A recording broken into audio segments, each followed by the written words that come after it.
Somebody asked on an underrated topic in the forex trading markets about stop loss placements and how to avoid getting hit out, how to avoid fake outs and market big bang flushes.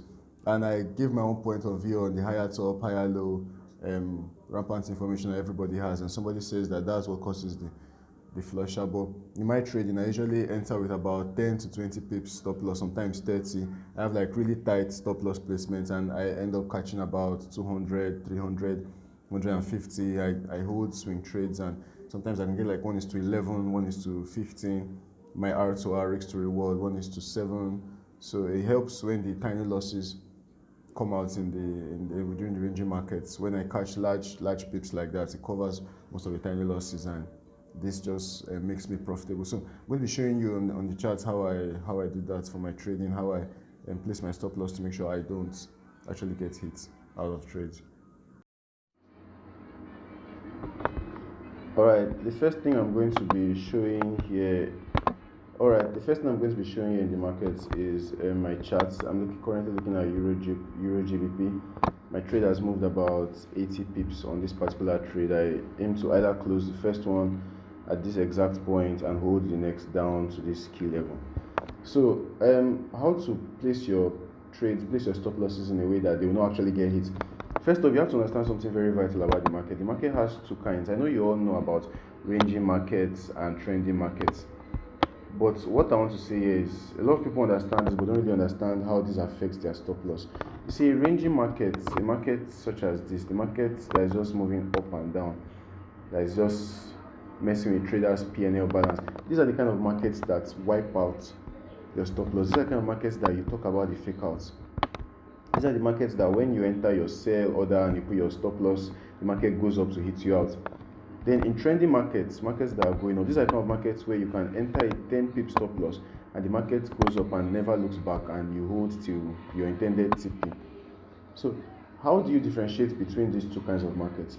First off, when you want to enter a trade, if it's not near the exact key level you want to enter the trade at, there's really no point in entering the trade again. For example, if the market had come all the way here at an earlier time in the past and is heading back there again, you have to enter around that area and put your stop loss above the recent high. The recent high being that if the market can go up and close above this high, your direction is wrong, your analysis is wrong. If the market can go above a certain high and you want to sell, or it goes below a certain low and you want to buy, your analysis is wrong.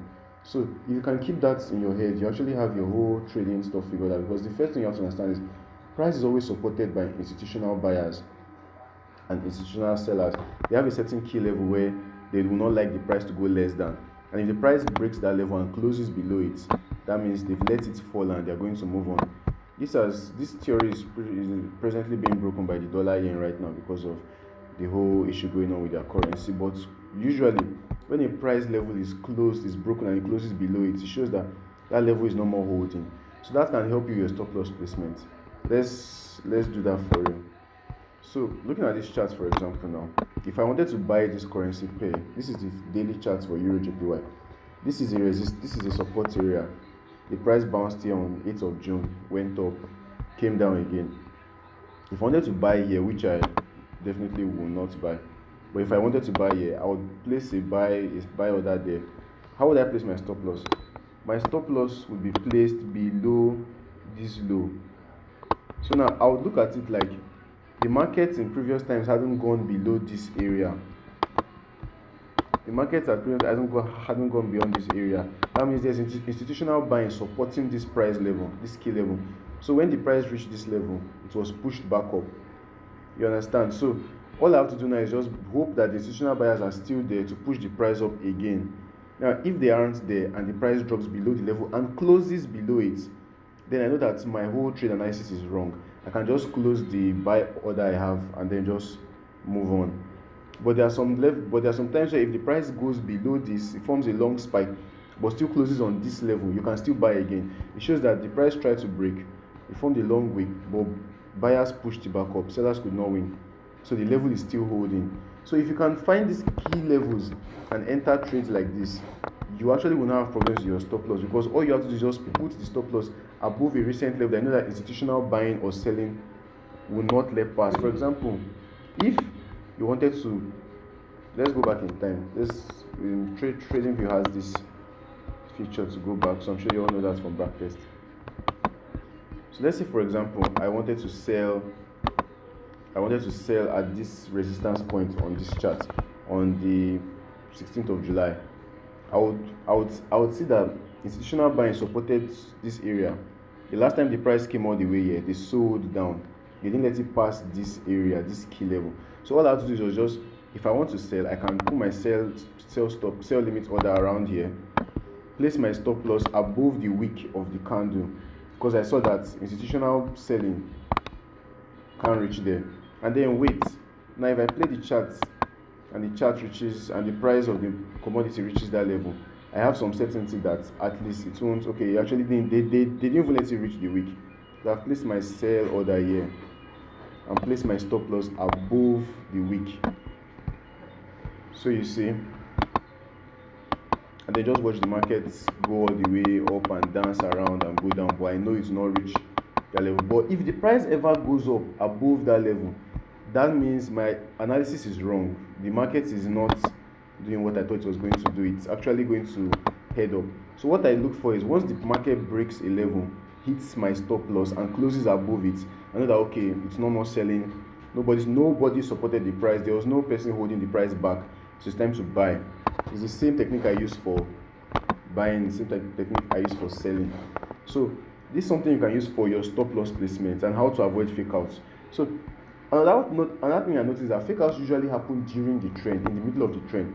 For example, let's say you miss the main entry here. Let's say, for example, you miss the main entry here. The market is going down. You now hope for a retest of this level, and you want to enter for a sell and hold all the way down here. There's like a higher chance of a fake out happening here than a fake out happening here. This is because at this price, there's less. This is